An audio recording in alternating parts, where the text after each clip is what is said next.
Right. So welcome everybody to this OABN Open Access Books Network webinar, Services for Open Access Book Policymaking. My name is Vanessa Proudman. I'm the Director of Spark Europe. The OABN, just briefly, it's an initiative of three individuals in particular. We have Silke Davison, Andrea Davidson, no relation, and Lucy Barnes. We've been working for years to share knowledge on open access books, and this is one of our series of webinars. So welcome. Let me just move forward. So some housekeeping. It would be great if you could just stay muted unless you're speaking. Any questions you have, do raise them in the chat or raise your hand in Zoom. We are recording this event. And we will be sharing the recording after the event. So for those of you who are new to the Open Access Books Network, but I think many of you are returning visitors, it's really a community for everybody interested in discussing and learning more about open access books, in taking action. We have all sorts of actions that we have been pursuing over the years. We've got events and webinars, we have blogs. We've got resources for publishers, librarians, researchers and authors, trying to serve funders and policymakers. So this is also for them today, and infrastructure providers and anyone interested in open access books. This is also part of the Opera's special interest group on open access books, but do follow this community because we're really very engaged and have a large network of many hundreds. So thank you for continuing to join our events, and here are some links on how to follow us.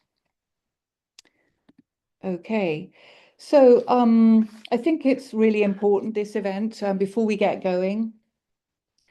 Firstly, it's of interest to policymakers and publishers to help them set and strengthen their own policies, having such important tools that have been developed over the years. But also it helps authors and institutions make informed decisions on open access publishing and compliance. And it's really important because there is such a huge increase in policies on international, national, regional, and local levels. And there's an increasing pressure to comply with funder policies as well. And there is an increasing interest to monitor the impact of open access and open science and policy. So these resources really help us understand what policies are out there. But we need to be mindful that this is just one step in the whole policymaking process. It tells us what policies are out there, but it doesn't necessarily tell us how they've been made, whether they're successful, how they work and why. So this really needs to be paired with discussions, sharing good and bad practices in events like this, but also amongst policymakers and with many other stakeholders. So these are really vital resources. We're going to shine some light on three really important resources for policymaking and for the different stakeholders that I mentioned. But again, it's the first stepping stone and a very important one to get informed on that policymaking journey. So welcome everybody. So we're going to shine a light on three different services today. The Open Access Books Toolkit. That's the first one. So I'm going to stop sharing so that Niels can move forward, but let me introduce Niels. He probably doesn't need much of an introduction. So Niels Stern is the Managing Director of the OA Foundation and co-director of DOAB, two open infrastructures dedicated to open access books. He began working in scholarly book publishing over 20 years ago, and he's also worked several years in policymaking with a focus on open access, and for a few years He was heading the Danish Library Consortium before joining OAPEN, and we have some Danish people on the call, so they will recognize him for sure. So over to you, Niels, to tell us about the Open Access Books Toolkit. Thank you very much. Thank you, Vanessa, for the introduction, and good afternoon or good morning, everyone, wherever you are. I will be sharing my screen here, and you can see the toolkit, which is the website. You have the address here, the OA Books-toolkit.org. And I will just give a short background to the toolkit, then I'll show how it works and give you some ideas about how it could be developed further. The toolkit was actually a collaborative project between some universities, publishers, and OAPEN. Well, probably 5-6 years ago, the idea was surfaced, and then in October 2020, the toolkit was launched, actually just 1 month after the OAPN. So,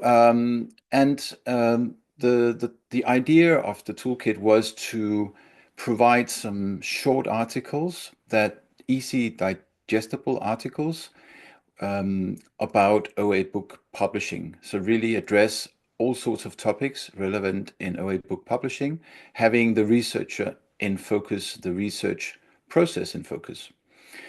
And so although it has this focus, it's really relevant to all stakeholders, and we've seen especially many librarians and research support staff using the toolkit to also understand OA book publishing, but also to provide information to their faculty members who have interest in publishing their books in open access. So that's the background, and to show you on this side, we have some menu bars here, and they are, let's say, the original part of the toolkit. Then we have some menu bars here on policies and funding, which are the new section of the toolkit that is specifically relevant to policymaking and what we're discussing today. And this comes out of a project called PALOMERA, and I know that my colleague Gabriela here will talk more about PALOMERA and results from that project. So I won't do that here, but these articles here relate to policies and funding, and I will show you just in a minute. But first, just to give you an idea about how the toolkit works. For example, if you go here, there's a menu here called Benefits of OA. That can be a quite good place to start. If an author comes to you, or if you are an author and you think, why would I publish my book in open access? So you can go to this short article. You can see when it was first published, actually, and when it was revised. Then you can see some argument for publishing open access, for example, increased readership, usage, and citation. And there you get some links to other external articles. You get more arguments down here. And then at the bottom, there are lots of references where you can find more information that will be helpful. And you see that this article is CC BY. All the articles, there are approximately 50 articles in total. They're all CC BY. And this means that you can take them into your own LibGuide, or you can translate them. You can make other versions if you like. You can also download the full toolkit here. If I press this button, then I get basically a PDF file with all the articles here, and I can share that with my colleagues as well.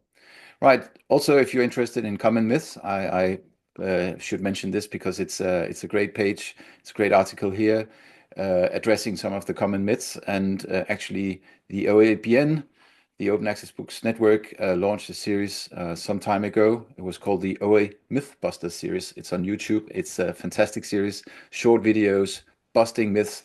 Go and see it. But you can also find many other myths here that can be countered by good arguments. So this is basically how it works. As well, of course, if you're interested in topics here, you can go. I've already you see search for a lot of things here, but I would like to mention our author success stories, which I think are really nice. So here we have interviewed authors and asked them about their book, their process publishing books in open access, and they give a lot of good explanations and answers, and you can find the book down here. We also do have a glossary, and the glossary shows you all the different topics that are addressed in the toolkit. So it's a valuable resource for anyone engaged in open access book publishing. Now, going to the funding section here. So looking at these menus, I think it might be interesting to tell you firstly that these articles here, now looking into the landscape of open access books, policies and funding mechanisms, this is a group of 10 articles that all derive from the PALOMERA project, which was a EU-funded project running in 23 and 24, collecting evidence across the European research area. So we collected evidence from 39 countries, and thorough research was performed on that data. So from that research, we have then, you could say, condensed 10 small articles here that all focus on certain aspects. Here is like an overview article. You see that we found, out of the many policies we found, we identified 182 open access policy documents that include books. But they do it in different ways. And some of them include also information about funding. And here you see an overview of that. Quite important information, of course. So furthermore, in the article, you can see from different countries, what is the situation in Germany, in Slovenia, Switzerland, and so on. And again, with some direct links here to policies that are relevant for this specific article.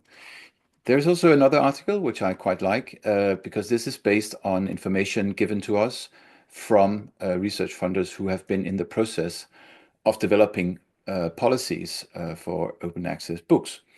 And in the project, we developed this quite basic policy life cycle model with 6 stages. So there's first a research stage where you look at what is out there, other policies.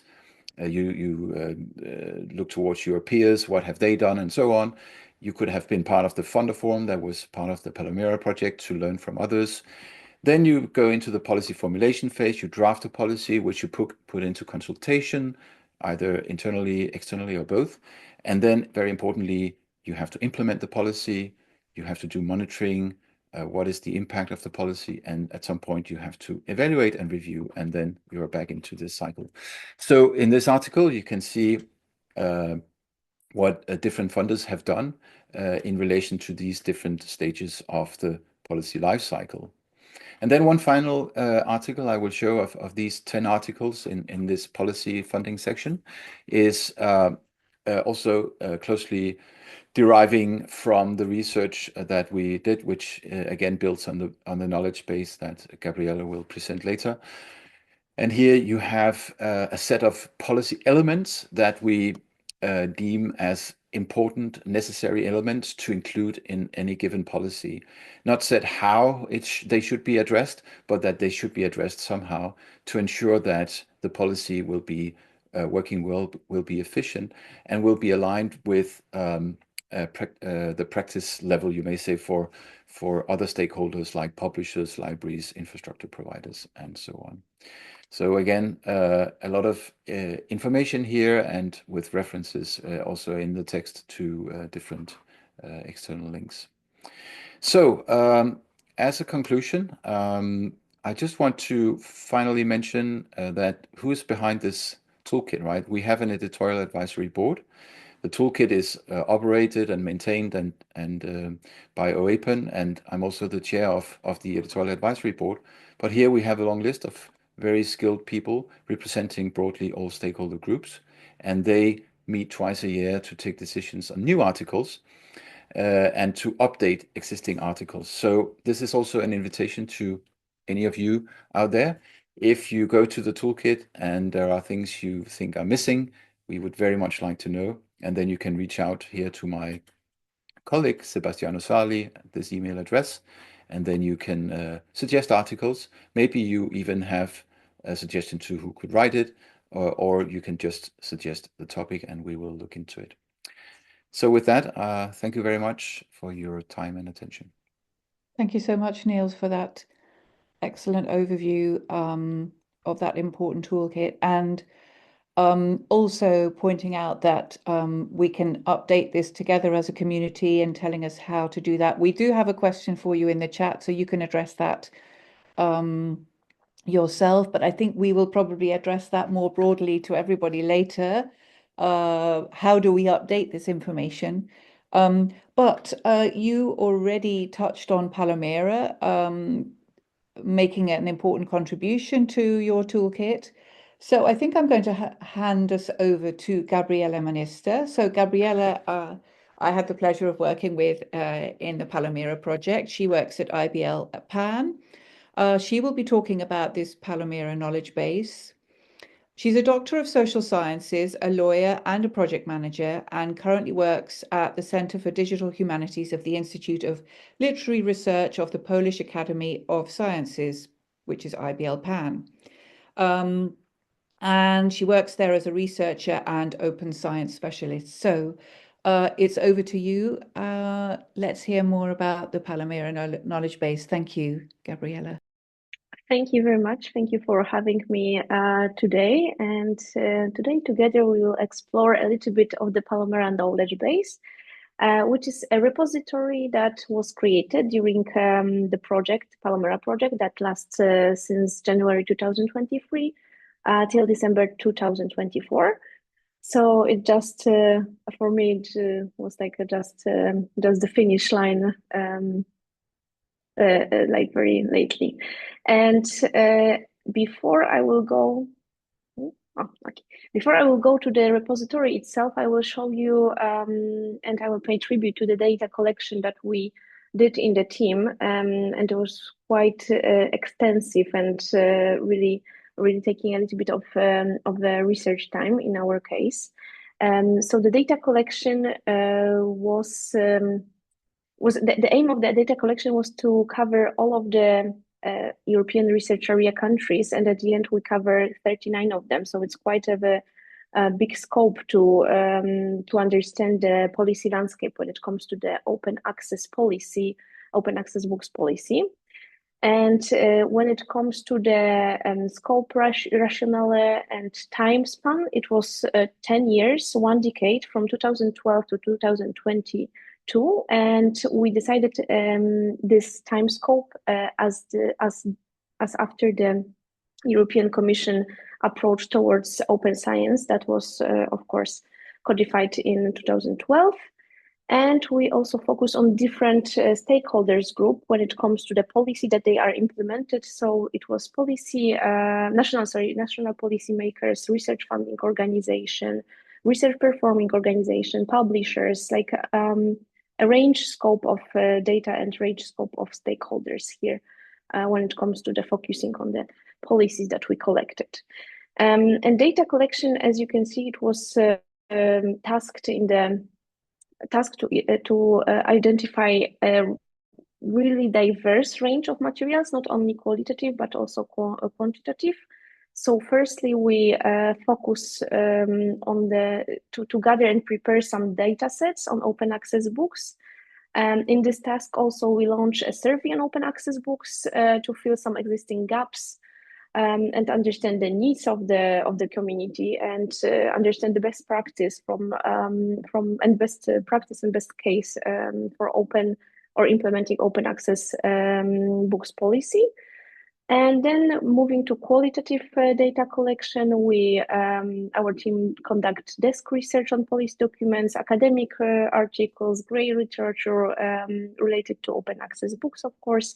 And it also, this whole task or activity also involved interviewing stakeholders and developing case studies that describe national open access policy specifics and specific needs and challenges that arise from that.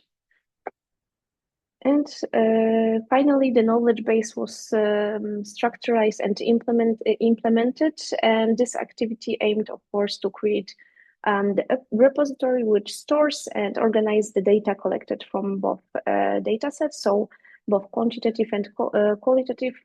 And as you can see, the layer and interface is based on Open Access Books Toolkit, and it was built on DSpace 7. And what is also very important for me to highlight is that the team, during the designing of the knowledge base, already, or maybe other words, like during the designing of the methodology and drawing the methodology, already knew that it's going to build the knowledge base. So the methodology was also like highlighting the needs of the final users that are going to use this repository. So now, if you will go to our knowledge base, you will find 632 documents from 39 countries. Our 37 transcripts from interview conducted during the PALOMERA project, and the interviews were conducted in the autumn 2023. They are, of course, ready to use and for further research if you want to dig in there, there. And of course, in the knowledge base, there's also project deliverables, 15 of them, and reports from how we collected the data, how we analyzed them, policy briefs, and recommendation that we draw for for different stakeholders group. And hopefully there's still some focus and energy in our meeting, so we can enter a little bit more of the audience-friendly phase or part.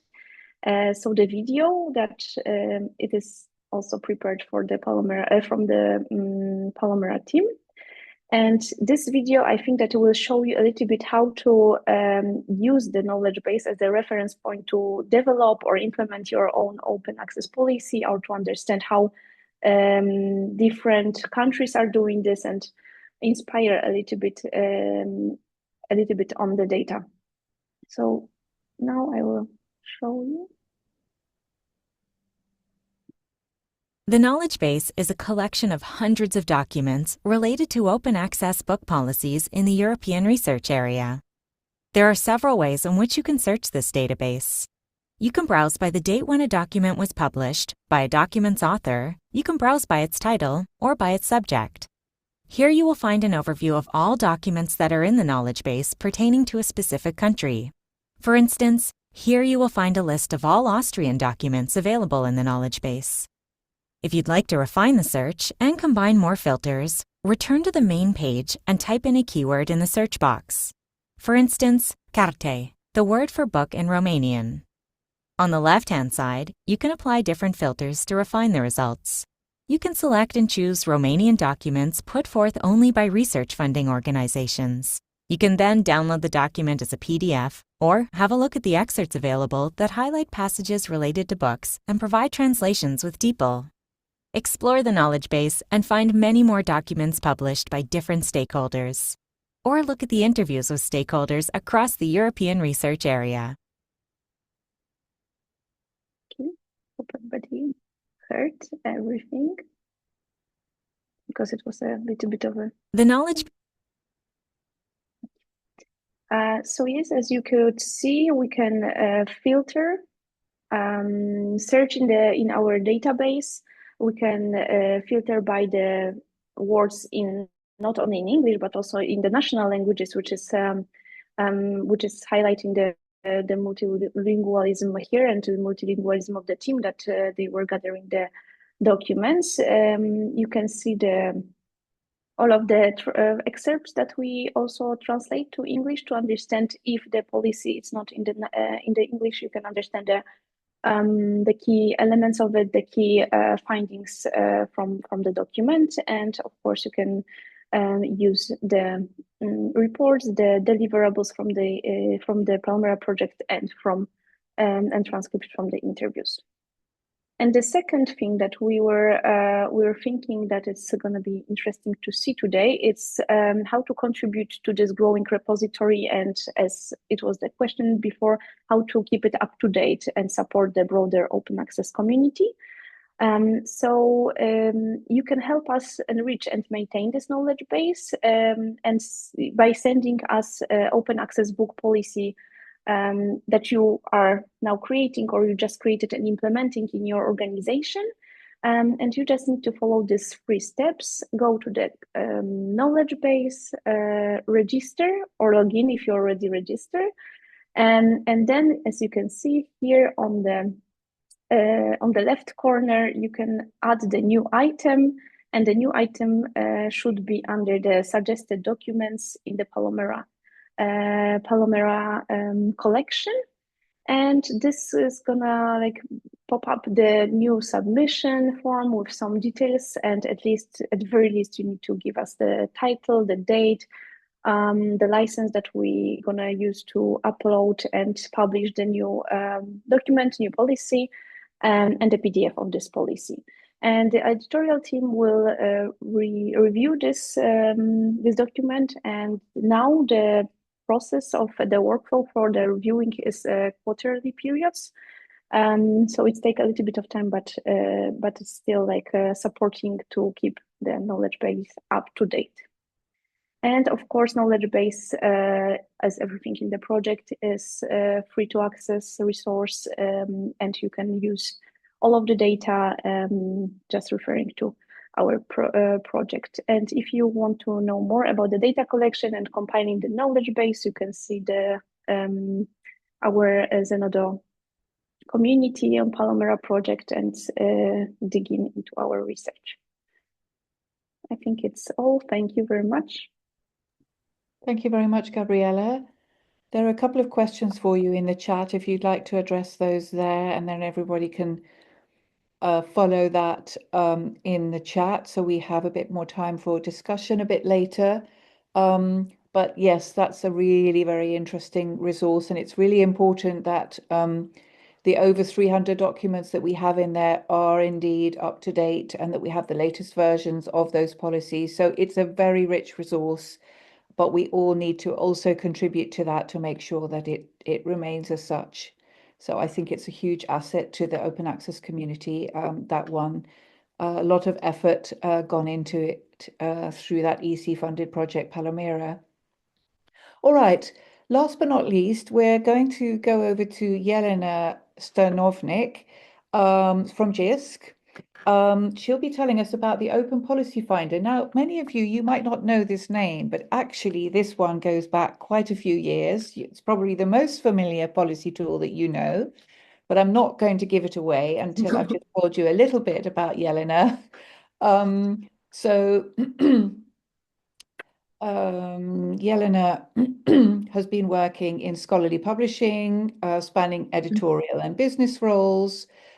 She's dedicated to fostering a broad and global exchange of ideas and knowledge, championing openness and innovation in scholarly communication. So I think she's in good company today.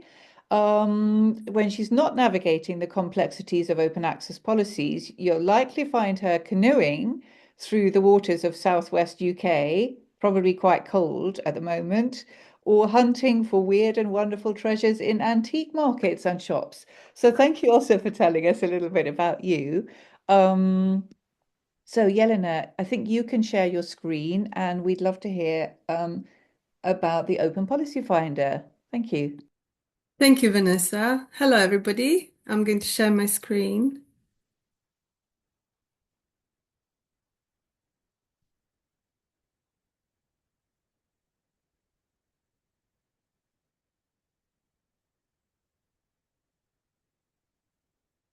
Are you able to see this? Yes. So thank you for having me today. I would like to talk to you about the open access book policies on Jisc Open Policy Finder. But first, I would just like to set a scene and give you a little bit of context of the service itself. So as Vanessa mentioned, some of you may already be very familiar with Sherpa. We have changed our name in November last year. Sherpa started in 2006 at University of Nottingham and as a research project. And its mission then, just as now, is equally relevant, and that is to provide clarity and accurate guidance for navigating open access policies. It simplifies decision-making around open access compliance. It saves time, and it's our ambition to be an essential and a global database, and we're constantly growing our coverage and our user base. And Open Policy Finder has grown out of a situation where open access and self-archiving policies are fragmented, then the language is not standard. As many of you will probably appreciate, different publishers have different business models and there are different priorities and different policies. Some publishers even have different policies for different groups of journals in their portfolio.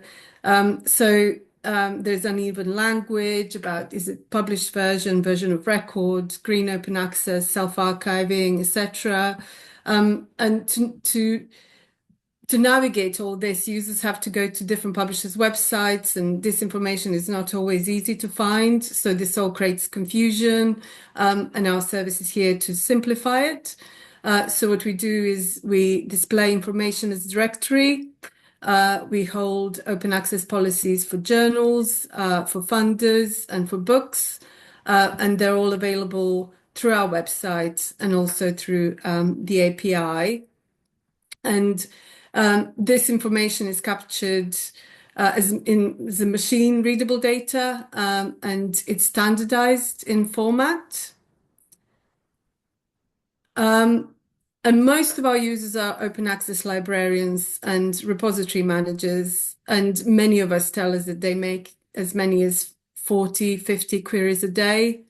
And going to Open Policy Finder as opposed to going to individual publishers' websites saves them significant amount of time. We also simplify funders' policies in a similar way and display routes for research institutions, so to make sure that their deposits meet funders' mandates.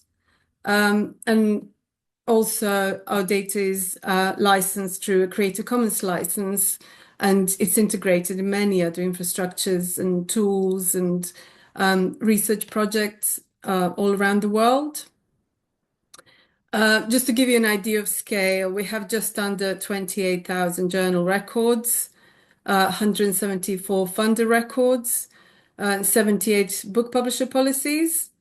Our UI, user interface, receives about 55,000 unique visitors per month, and we also have about 10 million calls on the API per year. So for books policies dataset is the most recent addition to Open Policy Finder, and it has been launched with the same mission as journals and funders. We started with a pilot just over a year ago, and that coincided with UKRI long-form open access policy. This initial data set had 20 publishers, and they were chosen for bibliodiversity. We wanted to include traditional publishers and fully open access publishers and from different parts of the world to give us a good set to test the service and to test the data set, which has been refined in interviews with our users, through feedback, also through interviews with publishers. And we have been steadily adding publishers and increasing coverage over the last year, and we continue to do that. You won't be surprised when with journal policies, there will be one journal title and there will be maybe open access and self-archiving policy. For books, it's much more complex. we have found the publishers differentiate, not all publishers, but some do, what they allow for different formats. So there will be one policy for monographs, but that will be excluding edited collections. There will be a policy for chapters. So we included all those three formats: monographs, edited collections, and chapters, and across three versions. So the published version, accepted version, and submitted version. And we have also decided not to include textbooks or trade books in our data. And our data also doesn't include the rules around flipping to open access, which means books that were originally published in a traditional way and then republished or released to open access subsequently. The key data fields, this was a piece of work that we have spent most time on in our discussions with publishers and user groups. The feedback was that what are most important parts are the funding model. So the question that people will have is, do I need to pay, or is this a diamond open access for immediate open access? They also need to know when there are self-archiving restrictions, what are the chapter deposit limits, what is the percentage of the text that's allowed for deposit, and obviously they need to know embargo periods, who owns the copyright, and what are the license options. So this allows users to assess whether the chosen publisher is compliant with their funders policy. And data accuracy is obviously, especially for such a large data set, is always a priority and always a consideration. And our service coordinators are truly passionate about maintaining and keeping on top of accuracy. And in most of our day-to-day work in the service team is about making sure that the data we hold is accurate, it's timely. We receive updates from our community. Every record page has a little flag that has report an error. We also regularly receive updates from publishers when they review their policies, and this is especially the case with larger publishers. And finally, we have continuous rolling review where all these records are on top of the list and we go through them continuously. It's very important to us that we maintain the confidence in our data, and this maintenance is always a consideration when onboarding new publishers, and this is something that we always tell them we need to help us keep this up to date. I intended to show you a demo, but I think I will do that at the end. I just want to reiterate how important updates and feedback are from you. So I think there's a theme today about community sharing and shared responsibility for keeping the infrastructures and data we hold accurate and up to date. We continue to improve our user interface and to increase coverage. So we also welcome feedback on the data and quality and service recommendations also for the publishers. You can email us directly or join one of the Jisc Mail groups that we have. Thank you so much, Jelena. Yeah. May I do a quick demo, Vanessa? If it's really quick, because we would really love to have a little bit of time to discuss, and I know Yeah, I just running. feel like I've been talking about the website in an abstract way. Just want to show people what it actually looks like. Go for it. Okay, so can you see my screen? Yes. Yeah. So, for example, I would like to see the open access book policy for a publisher, for Bloomsbury, for example, and I will search.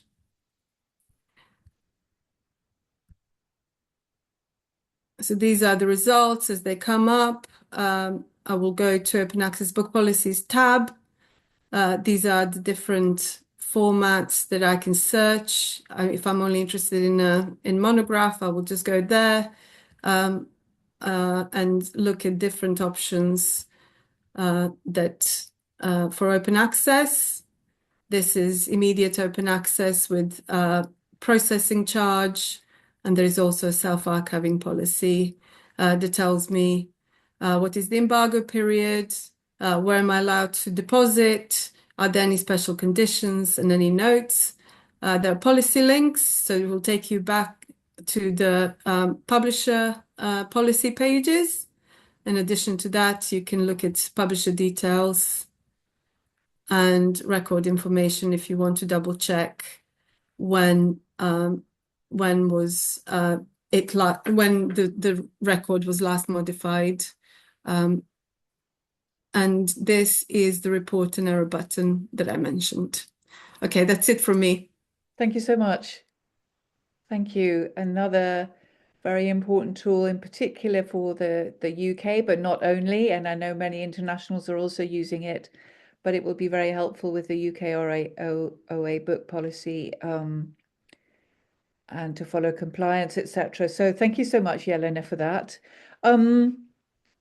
So now what I'd really like to hear, I'd like to encourage everybody to turn their cameras on if you'd like to, because this is kind of a community and we'd like to hear from you what your experience is with any of the toolkits. So I'd like to hear about positive experiences first, and then we will start with Menti, where you can also share some of those challenges, and we'll look at a couple of other things with the rest of our time.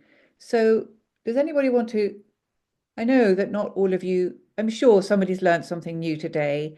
Maybe not all of you knew all of the tools, but maybe you've been using one or more of them. Would you like to share an experience, something that's been particularly helpful in your local situation that you'd like to share? I think it's always good to hear. Especially the service providers would like to hear how useful or not their service is. Would anybody like to share? Or have they heard enough for one day and are happy to move on? Rather not share too much, and you'd like to spend some time to look into these tools, perhaps? Anyone? I'll jump in and say I really appreciate the Jisc Open Policy Finder. I've used it since its inception when it was Sherpa, and it's just improved over the years. It's so helpful. I use it I use it every week. So thank you. Sue, could you say what you use it for? Yes, I'm the scholarly communications librarian at the University of Nebraska-Lincoln in the US. And I have to determine what we're allowed to post in our repository, so I use it for that purpose. Thank you so much, Sue. Anyone else? Anyone using any of these tools? Have they come in handy whilst developing policy? So many policies are developed at the source of libraries, actually, often, or not necessarily only, but some of you may be policymakers or supporting policymakers. Have any of these come in handy for book policy making? We know that this is an important area of development. Maybe this is just something on your to-do list and that's why you came today.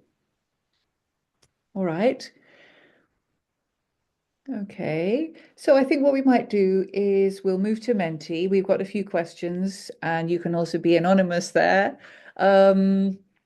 I think, Lucy, are you going to share your screen? Yes, thank you, Lucy.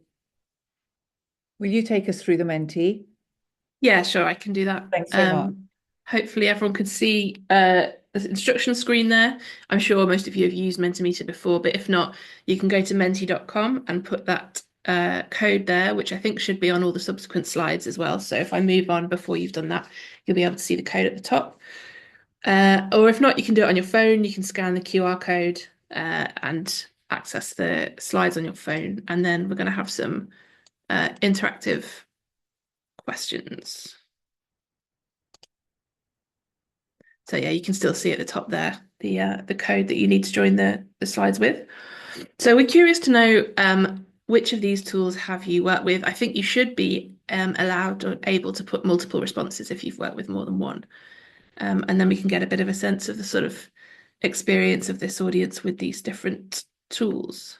And we'll see whether one of them is more well known than others. I quite like the fact that Menti have changed the way that you can visualize these things. I quite like these little snooker balls or whatever they are. So OA Books Toolkit and the Jisc Open Policy Finder, sort of equally well known, it looks like, more or less. Knowledge base a bit less so, which is good for us to know. We can sort of share the word about the knowledge base a little bit more, perhaps.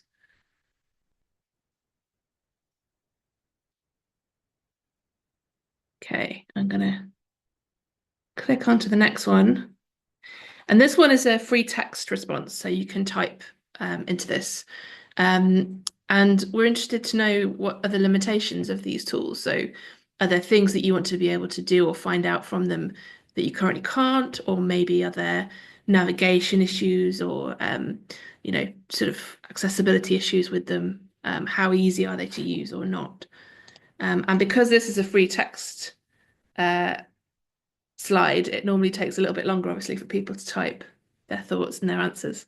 So I'm going to give it a minute or so for people to do that, and we'll see what responses we get on here. Hopefully people will be constructively critical and not just hold back on being on responding about the limitations. So yeah, they don't measure policy success, which is something that Vanessa pointed out in her introduction to the session. And I think it's important to see these tools as something to build on, because they are all designed with sort of openness in mind, and therefore thinking about how they can be reused or how the material within them can be reused.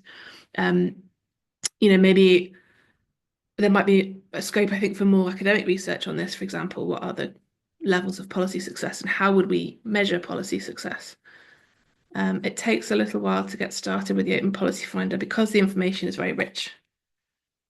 I like that. It's a very gentle limitation because it's a compliment at the same time. Only as good as the updating. Yeah, and this is a point that's been raised a few times in this session, that updating these resources is important. And I think I'd say it certainly is important, but it's also potentially not something for one organisation to do, or at least not unless that one organisation is dedicated to updating these databases, particularly, something like the knowledge base, for example, that tries to cover a large number of countries. I think it's going to be important as that knowledge base goes forward to try and galvanize people to contribute to updating it and to try and help to keep it as current as possible.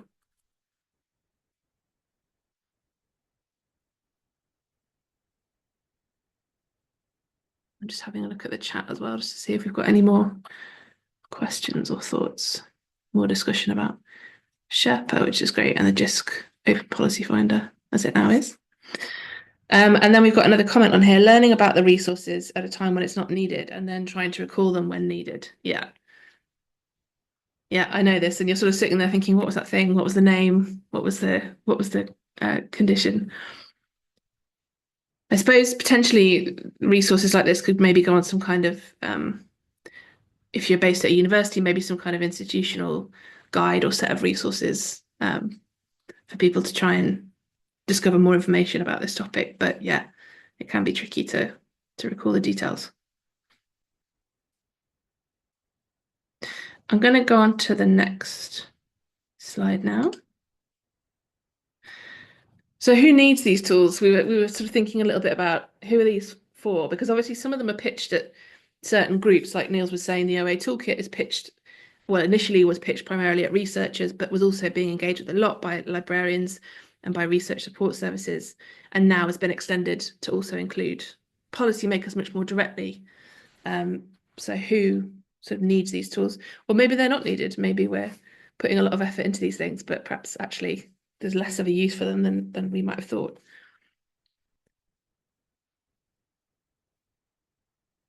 Okay, so no one's picked they're not needed, which is reassuring. And it's interesting that there's a fairly even spread across who needs them as well, because I think this is our, this is the sort of thing that you discover when you start to work with or devise these tools, that actually there are different types of use cases. I was involved with PALOMERA as well, and for PALOMERA we were going through the different use cases that you could have for the knowledge base, for example, and we were finding a lot of different types of stakeholder group could have different uses, and also that a lot of those uses might overlap. So librarians are coming out slightly ahead. I wonder if that's a symptom of the fact that we have quite a few librarians on the call potentially. But also the fact that, a lot of that burden of helping to support the implementation of policy does fall on librarians.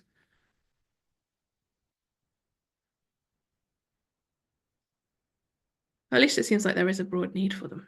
So that is good.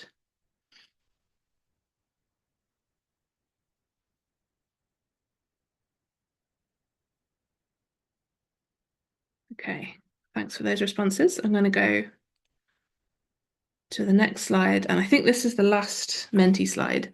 We're curious to know what are other resources or tools or toolkits that you might use for OA book policies, whether that's because you help to develop OA book policies, whether that's because you help to support their implementation, whether that's because you have to comply with them.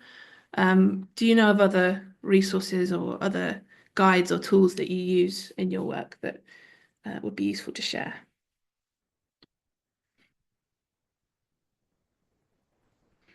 Funder web pages, yeah.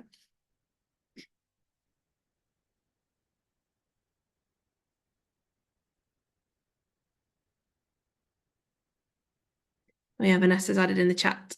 If you have links to these resources, it would be great if you can add them as well. You should be able to, because it's a free text, slide. Institutional web pages. Presumably institutional web pages, I'm guessing that means maybe sort of university resources explaining about different funder policies or different OA policies, whether they're funder policies or not. Creative Commons. I wonder, whoever said Creative Commons, could they be a bit more specific about what aspect of Creative Commons? Is there a particular page or? Faculty are very reluctantly going open, but I know people like Open Library of the Humanities.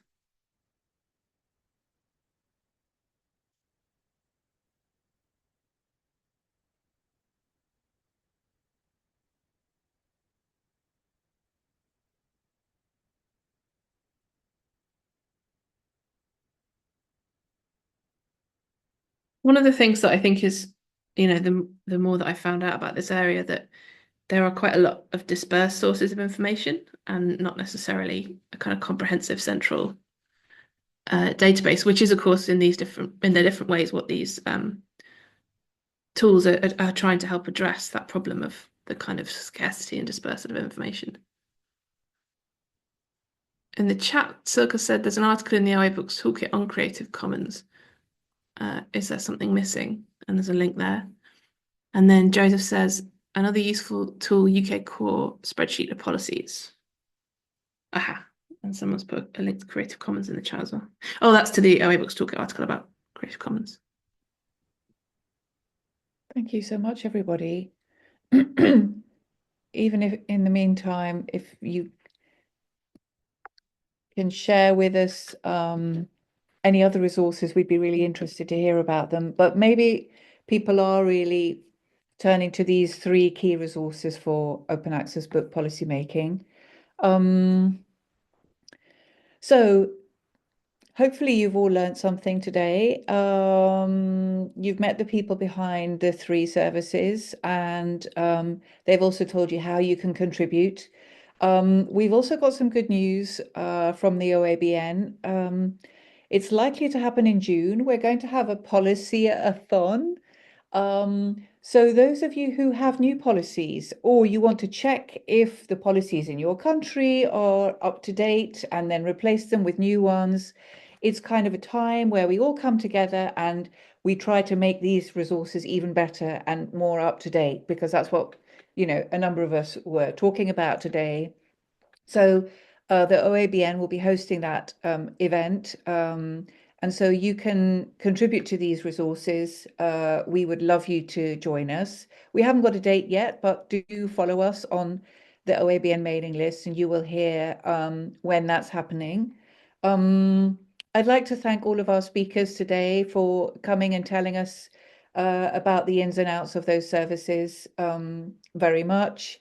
I'd also like to thank, of course, Lucy, so Lucy Barnes and Silke Davison, leading the way with the OABN. So I think with this, I'm going to close the session and thank you all so much for attending. And we look forward to seeing you at another OABN event or at an Opera's SIG event on open access books.